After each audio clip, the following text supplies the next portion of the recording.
தமிழ்நாட்டு மக்களுக்கு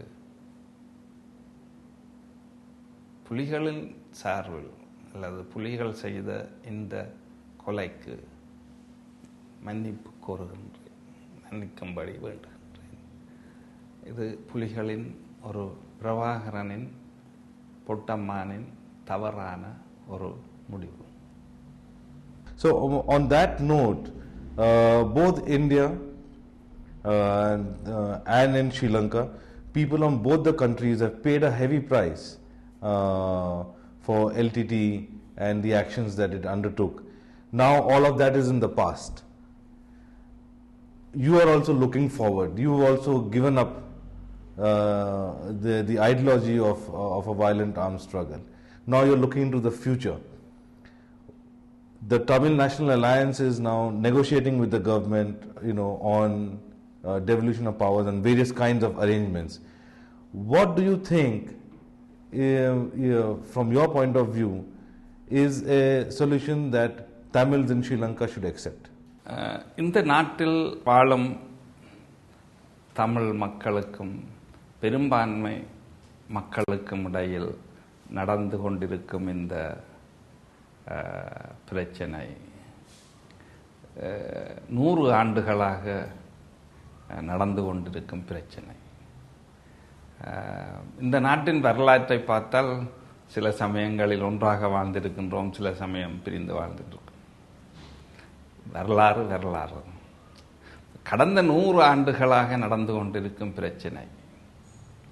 இதனை தீர்ப்பதற்கு இன்னும் சில ஆண்டுகள் தேவை.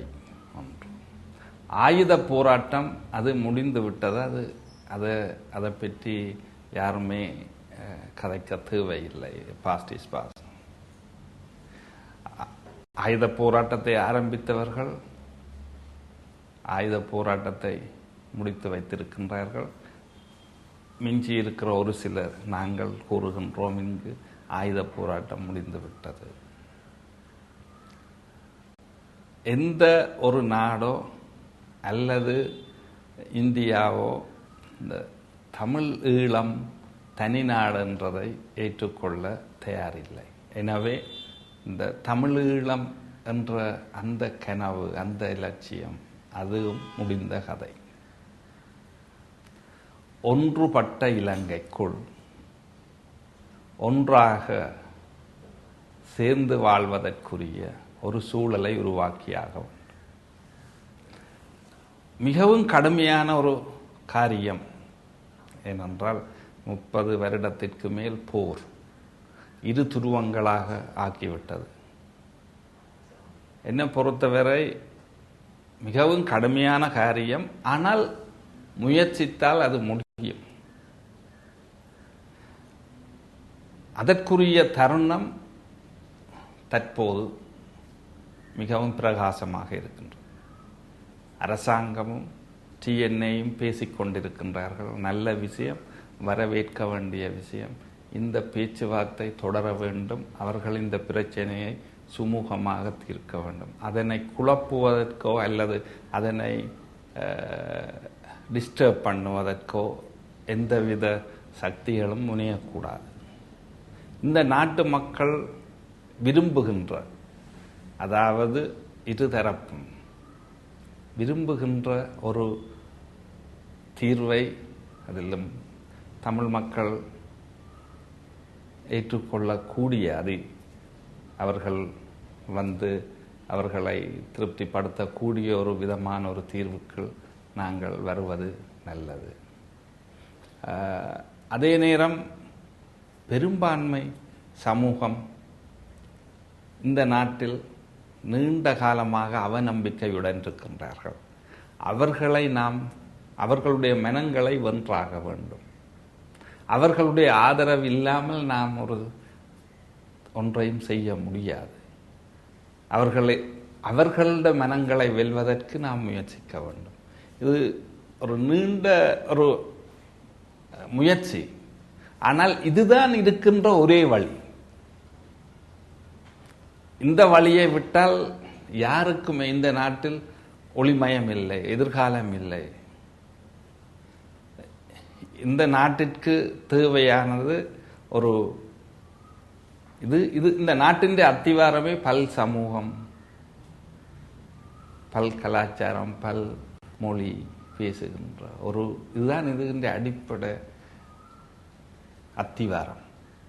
So, since your arrest, you must have been thinking about your own future and what you want to do. Do you have a future vision? Is it inspired by someone or anything that you've come across? What is your future vision?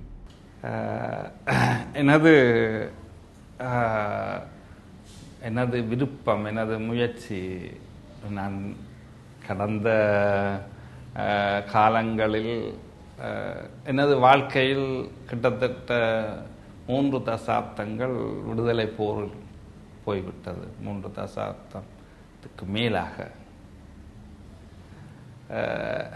தற்போது அதனால் பாதிக்கப்பட்ட மக்களை, நானும் அந்த போர் ஒரு காரணம், அந்த மக்கள் இந்த நிலைமைக்கு தள்ளப்பட்டதற்கு நானும் ஒரு காரணம். அந்த மக்களை வாழ வைப்பது தான் எனது ஒரே லட்சியம். நான் திரும்ப திரும்ப அரசு தரப்புடன் கேட்பது, என்னை வன்னியில் இருக்க விடுங்கள்.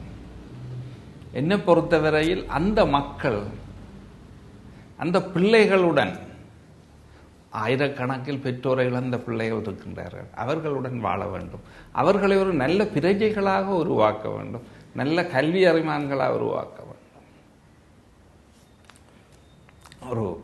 ஒவ்வொரு உயிரும் படைக்கப்படும் போது ஒரு அர்த்தத்துடன் படைக்கப்படும்.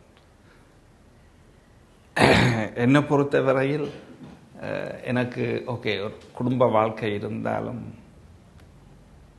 எனது வாழ்நாளை இந்த பிள்ளைகளுடன்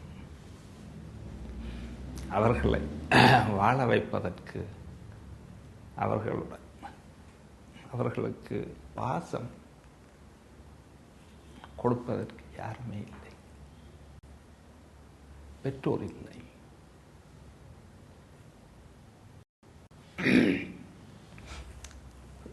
இந்த குழந்தைகள் என்னை அப்பா என்று கூப்பிடுவார்கள். இந்த எனது வாழ்க்கை இந்த பிள்ளைகளுடன் முடிய வேண்டும், அவர்களுடைய எதிர்காலம். மிக்க நன்றி இந்த வாய்ப்பளித்தது. On that note, KP, thank you for giving your first interview to Media Group. நன்றி. எனக்கு இந்த சந்தர்ப்பத்தை வழங்கியமைக்கு உங்களுக்கு திரும்பவும் எனது நன்றியை கூறி விடைபெறுகிறேன். வணக்கம்.